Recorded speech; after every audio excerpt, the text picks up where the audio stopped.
Hello again, everyone. Welcome back to Betrayal at Krondor. I think I will use that spell, the Wrath of Killian spell. We are going to be using Patras a bit more in the future, so... And I don't know when or if there's going to be another, convergence of the characters swapping us around for a little while yet. So, let's go ahead and just use that. We get the spell... that I don't really know what it does. Wrath of Killian. I think Owen has it now that I think about it, but I don't really remember. Anyway, let's go speak to the Duke. Alright, North Warden. Scratch run one group of Moradel magicians. We found them, Duke. Good, I want you three to hurry ahead to the castle. They've already turned back an irritation assault today, and I think the Baron can use your help right now. I need to find out what has happened to one of our scouts that's gone missing. I'll be along as soon as I can.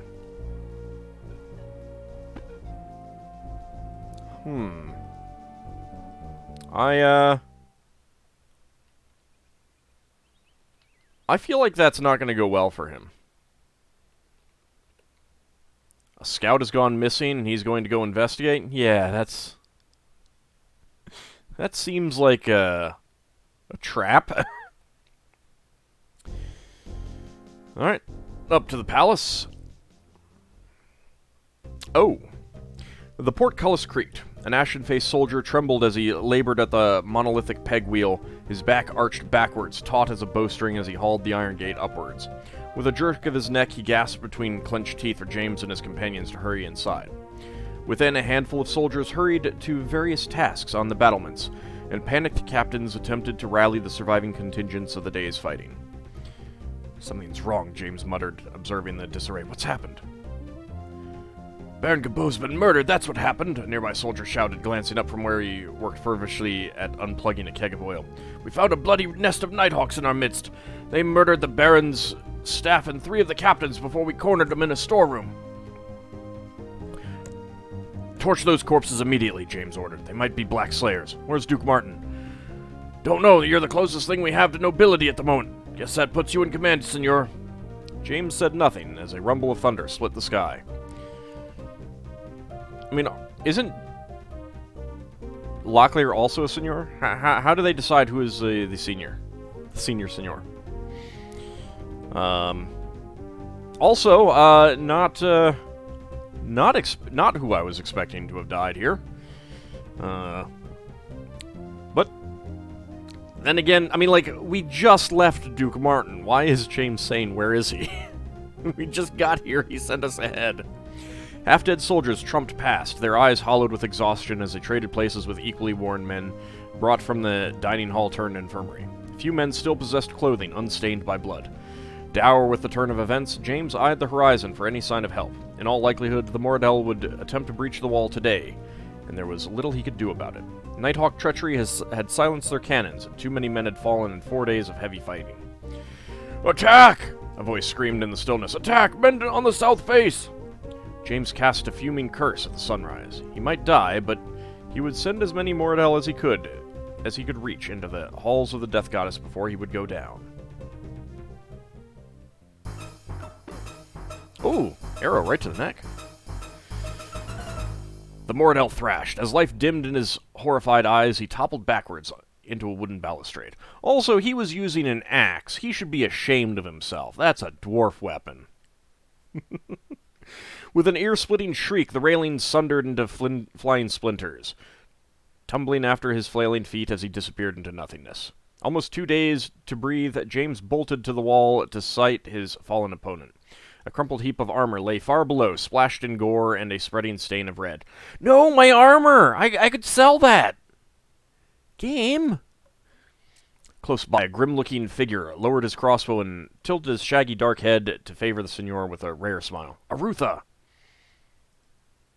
How did he get into the castle?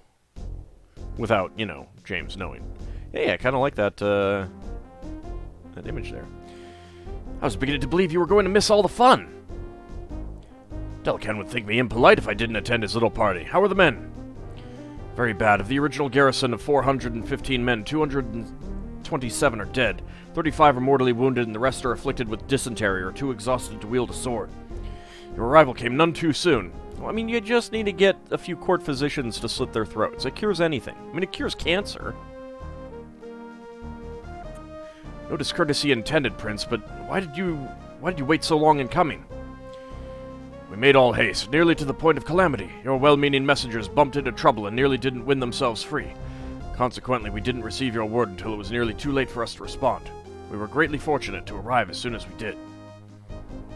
The Mordel are in retreat? What few of them remain, by the accounts of my scouts, they think they may have been up to at least 6 companies in the hills. About that, since they didn't have the decency to attack all at once, we couldn't tell. If our trackers are to be believed, 4 of those companies slipped out a week ago, while the other 2 kept your forces pinned down. The rest apparently turned southwest. Sounds like they mean to strike at High Castle. Undoubtedly. Since a Mordel leader has mimicked many of the moves of his predecessor Myrmindamus made, it stands to reason he may make many of the same mistakes. As a precaution, I split my forces and diverted half of them to High Castle. As soon as we are finished cleaning up here, I will take the rest of our companies to engage him there. That could be dangerous, so leaving this place undefended. Chapter 6, Betrayal. Hey! We have a title, everyone! Pug concentrated on the storm. Whitecaps curled on the face of the bitter sea as furious jags of lightning slashed down from a darkening sky. Far off, the wobbling sails of ships leapt in the troughs of gray waves, struggling desperately against winds that threatened to shear them into ragged scraps. Fishermen and frenzied shipmasters busied themselves along Krondor's docks as they raced to batten down flapping hatches and prevent unsecured goods from pitching into the churning seas. Everywhere there were planks and hammers and ropes, but among the workers not a soul dared utter a word. Wrongness. Pug sensed it as clearly as he smelled the salt in the air, and felt the hardwood railing under his hand. What had begun 3 days ago as a seemingly weak summer squall was intensifying into a threshing eye of violence. Within hours it would make landfall, doubtless bruising the livelihoods of many coastal towns, Krondor among them. Perhaps it can be tamed, Pug thought, his face twisting into a frown. More of a lesser path affair, but it should be simple enough. Even as he extended his hand, the image of another storm formed in his mind unbidden, a terrifying storm that had raged over his head as he came into the greatness of his power in far-distant empire called Saranuani, a storm that had tested his right to be a member of the alien assembly of magicians, a storm that had rent open the heavens and forever set him apart from other mortal men. Energy leapt from Pug's outstretched fingers into the heart of that storm, exploding within it a glorious rainbow of pattern that illuminated the clouds in a throbbing elemental display. Greenish bands of color danced to the sky as the wind began to abate, the torrential rains quickly softening to a mild patter, as blue blasts of energy moved between sea and sky. Gently the ocean stilled of its own accord. Satisfied the threat was reduced, Pug discontinued the spell with a slicing gesture and stepped back to watch the storm's progress. The sight eased his mind and allowed him time to mull over a series of issues, not the least of which was the ruined vacation that he, his wife Katala, and daughter Gamina had intended on making in Krondor. But like a lodestone to metal, he found his thoughts returning again and again to recollections of the Empire. Arrayed in flame, the enemy comes, to shriek his cadence on skeleton drums. For thunder's spite will raise our call, though down shall crumble empire all. The Tsarani poet, I believe he was House Omachan. House Minwanabi, reign of the 53rd Lord of Light of Heaven. Is there something you need to see me about, Makala? I am busy. Busy? You have been behaving like a Nidra bull with a burr in his bit. I came to ask what has Pug of Stardock so distracted that he cannot find time to meet with his associate magicians. Has his reputation so inflated that a member of the Tsarani Assembly is no longer worthy of his attention? I am sorry. Perhaps you are right. I've just been very preoccupied. I find myself obsessed with this storm. All week I've felt it building over the bitter sea, and all the while I have suspected there is more to it than is immediately perceptible. It doesn't feel natural. Have you seen its like? I have seen its match in destruction. As I recall, you created far more havoc in Suranuani than when you disrupted my Emperor's Imperial Games. Several city blocks destroyed, countless lives lost, the warlord cast down in dishonor. I had a feeling you didn't summon a Riftwar to chastise me about my lack of attention. What is this about, Mikala? Your loyalties, Pug.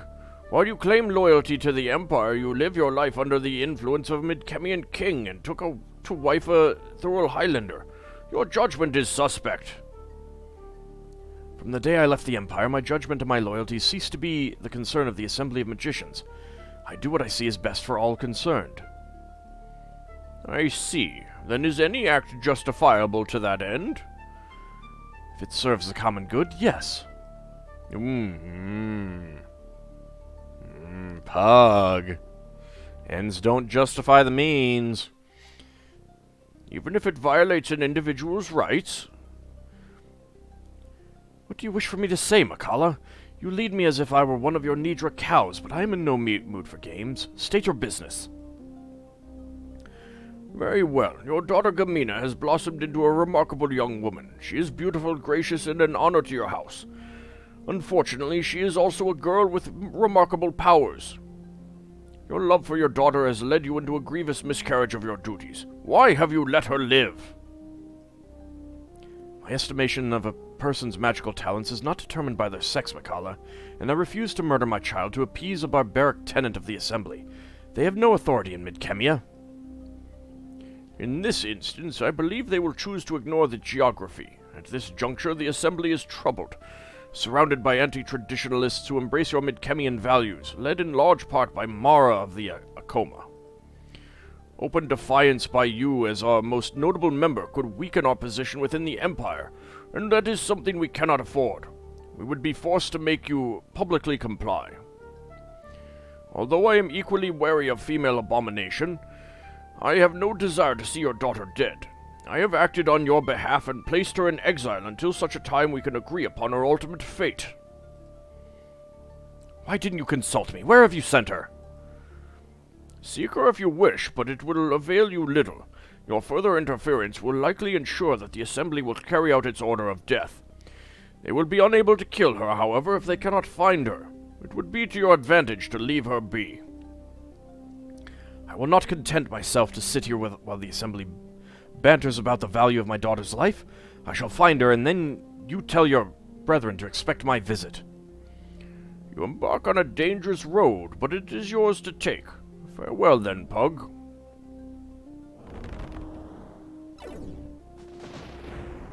Book of Macros? Oh god, he's using word! Stop using word! Turn off the macros!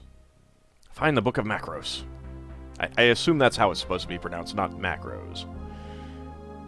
Meditation Tower being one of the first places I suspected of looking. I went there as soon as I discovered that neither he nor my daughter appeared for breakfast that morning. There I found the message that he had burnt into the wall. The Book of Macros? What do you think the message means? I thought for a while that he intended for us to contact the magician named Macros, but it would be a feat impossible for even Pug to accomplish. Macros left Midkemia long ago, and all he left behind were his writings. And presumably this Book of Macros would be among the books he left behind. Perhaps, but I cannot be certain. The library that Macros left on Sorcerer's Isle was vast, and it took us the better part of a year to move the bulk of it to the Academy at Stardock. Since that time, some of the volumes have been lent out to various scribes, so that they can be catalogued and transcribed. Then the book could be anywhere. A new approach. Before he disappeared, did you note anything unusual that he may have said or done? As I said earlier, he had seemed agitated for some long time, but yes, there was something. About a month ago we were walking in the gardens outside the palace, just the two of us enjoying the day, when he suddenly halted near a sewer grate. When I asked him what was wrong, he said, "Not all of the sheep are in our fold." Sheep? Forgive me, lady, but your husband seems to have an infuriating penchant for the cryptic. Not ordinarily, no, only when things are on his mind. But come, I must head towards Stardock and look for evidence of this Book of Macros there. Where shall you two go? We go below into the sewers of Krondor. Oh, and good lady, I believe we shepherds have an errant flock of sheep to find. And it is still just the two of us. Alright, where are my torches? There they are.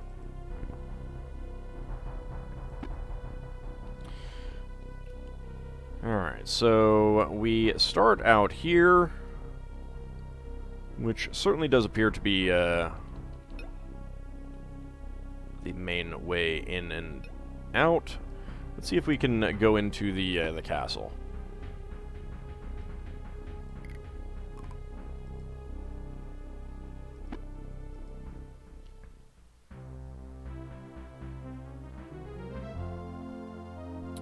Yeah, we lost access to Locklear's room there. Alright, but we can go into the shops. Is there anything that I want to sell? Can I sell these? No. Let's not sell the jewels here.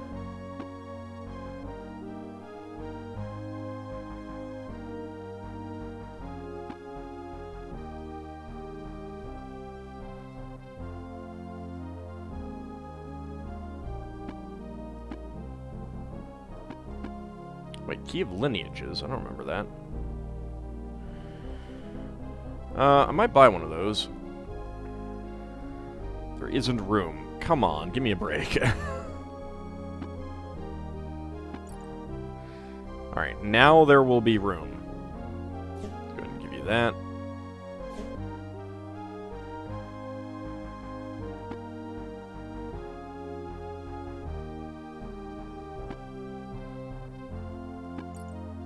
Just have one, since it doesn't take up any inventory space.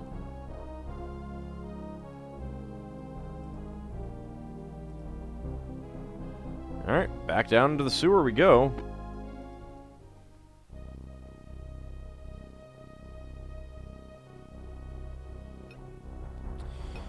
Alright, I think we just need to, like, look around for people, members of the Mockers, that sort of thing. Which way was the... There's a hole there. I think there's another hole down there. Or is there not? Was a hole the way to avoid fights? I think that might be it. You're on scouting and stealth. You are on scouting and stealth. You do not need to be on weaponcraft. Alright, we need to keep an eye out for any enemies as well.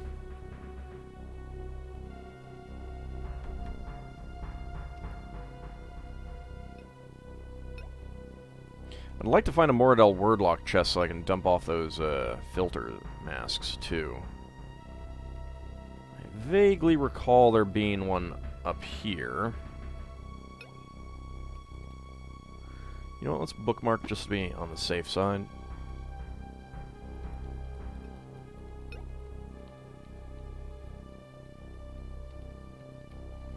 think this is just a locked one, actually.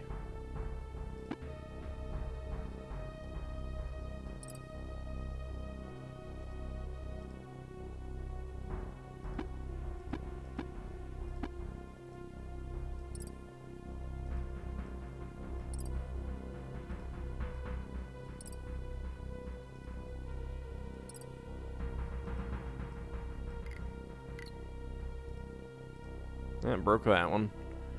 How about one of these? Doesn't fit. One of these.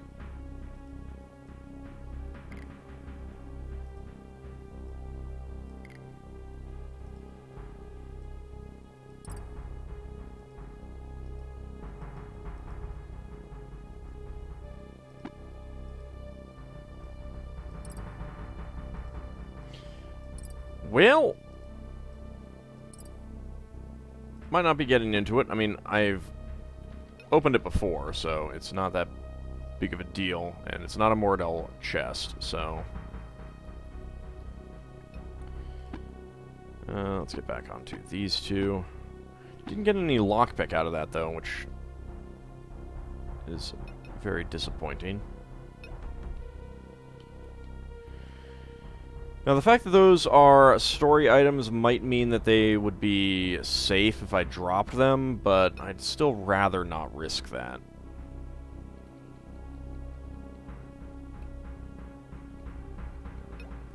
What about you? That is not a Moradel chest.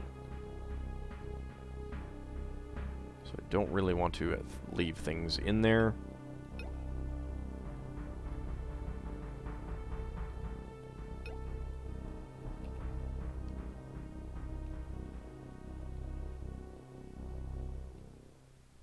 Well, hello.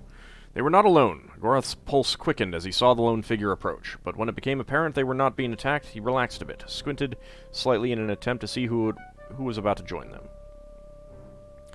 It is someone named Cat. You're not mockers. Where did you come from? Above, from the palace, from Krondor. From above? Then you are one of Pug's students? He sent you down to help us? No. I don't understand. Why are you here? We believe that Duke Pug knows of magicians who are living in the sewers under Krondor, and we need to speak to them about something. Would you know anything about them? I have no time for this. I have something that I have to find, and the mockers are making a thorough search of the sewers. If they find me, I'll be floating in the harbor at dawn. The mockers may be looking for you, but they aren't looking for us. If we find what you're looking for, we might be able to prevent your death.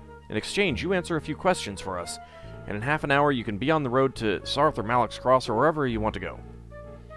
How do I know you won't have the Thieves Guild lying in wait for me? Well, you don't, but as you've said, without our help, you're already as good as dead. As I see it, at least we can give you an option that doesn't end in a grave. Let's help each other. Tell me what you're looking for. A bronze statue. I believe it's called the Idol of Lasur. The Crawler heard a legend from Akeshian years ago about this object. It's the initial reason that he started looking for the magicians to aid him, and it's reputed to endow its owner with the power over health. The legend has it that the idol was aboard a ship that went down near Krondor, but the Crawler believes that it made it to dry land and was eventually buried here when the city was Keshian. And if we bring you the statue, you will you will tell us what we need to know? My word, anything you need to know. Okie dokie, I guess we're going to look for that statue. We have heard of it before.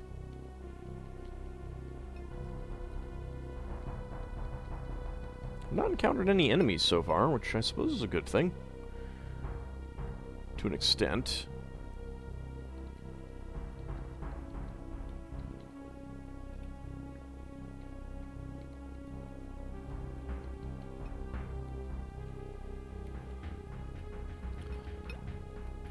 Are you a Mordell chest? Nope.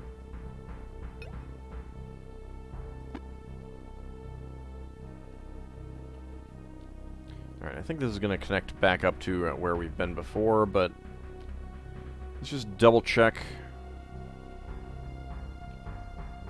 Looking for Moradel chests, any enemies, and there goes my torch.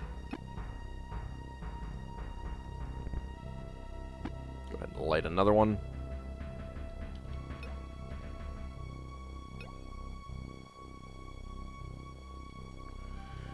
Alright, let's go this way. See what we find.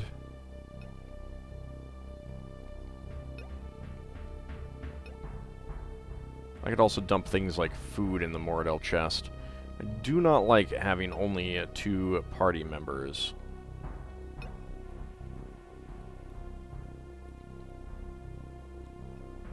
What was this again?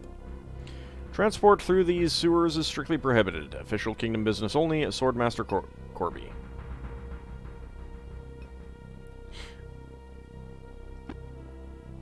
Yeah, something tells me that's mostly ignored.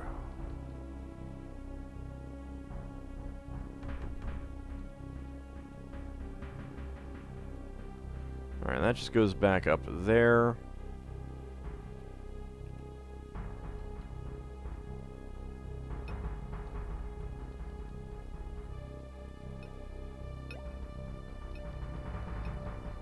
Were there any Mordell wordlock chests in here?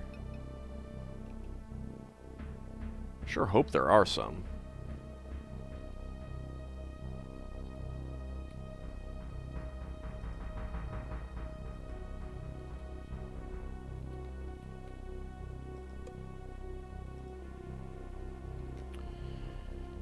Definitely not so far. Maybe there aren't any. I mean, I guess to a certain extent it would make sense for there not to be. Is there anything on the other side there? I don't believe so. Let me bookmark.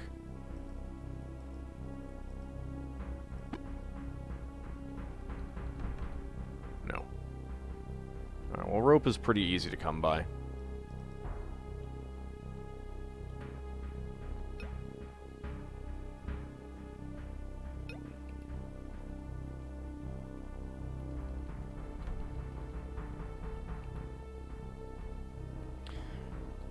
Genuinely surprised at the lack of enemies, like no rogues or anything like that.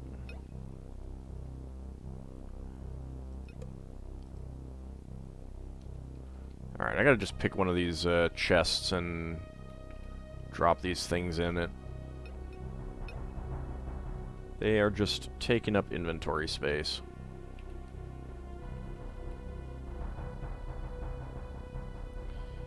And the torch goes out again. I don't remember them lasting this short an amount of time. But I could be misremembering.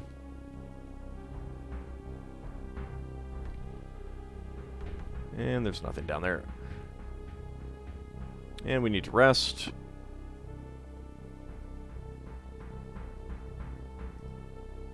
Just do that, get back onto a normal schedule.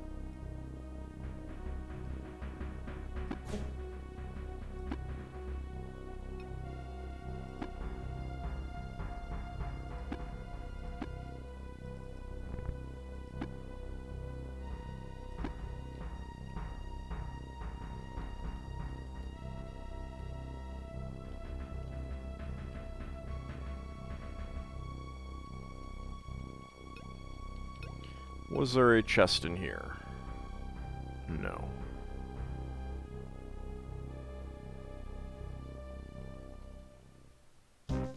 A figure moved in the tunnel. Seemingly having appeared from nowhere, a young boy halted them before they could move any further ahead.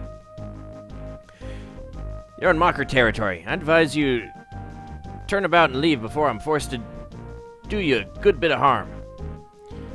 Please, if you could just answer a few questions for us, and we'll be out of here. Also, doesn't he recognize Owen and Gorath? Questions? Only thing that concerns me is getting the mess from the storm taken care of and getting us all back on our collective feet. Ordinarily, we don't object to a storm nows and then. Cleans the smell out, if you know what I mean. But this storm, it did us a piece all right. Water come in from the seas and washed a score of us into the ocean. Destroyed our headquarters and ruined our plan to take care of a little local problem. And we almost had him. Him? Who did you almost have?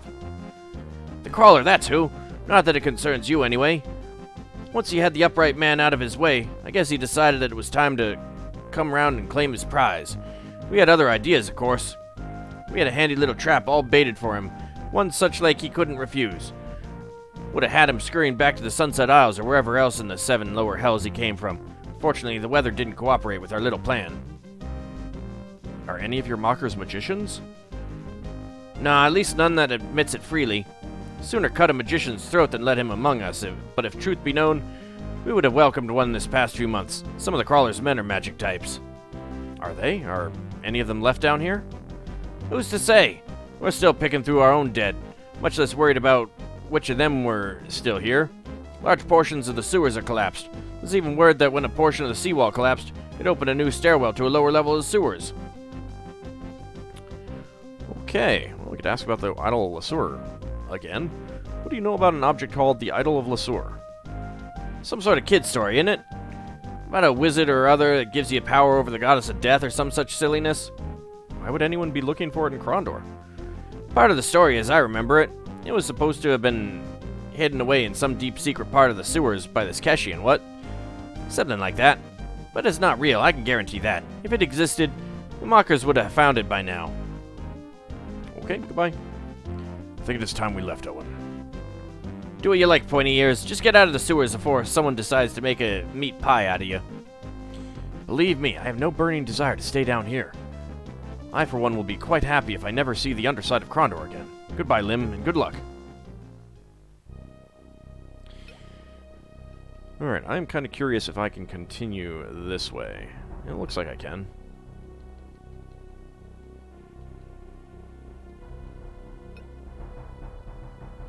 Alright, so there is a new passage down somewhere. One of these pathways, or maybe it's this one. Actually, it's probably that one.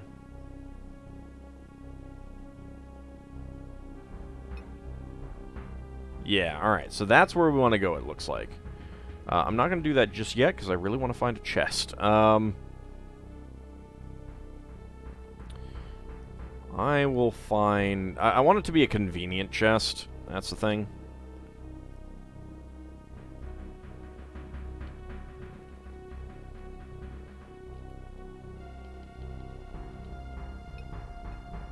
Let's get back here. Was there a chest in here? No.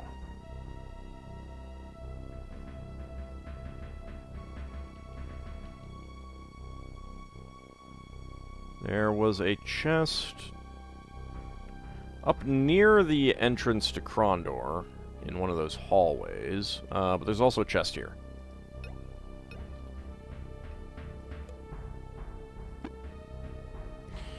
Okay, I'm going to leave these here. Don't think we need them. I got that rope. Let's give it to you. I believe I'm going to need another Amulet of the Upright Man somewhere as well. So I got a lot of those. I got a lot of restoratives. Venturine. To a certain extent, I should probably give more stuff to you. I should probably use the horn a little bit more often, too.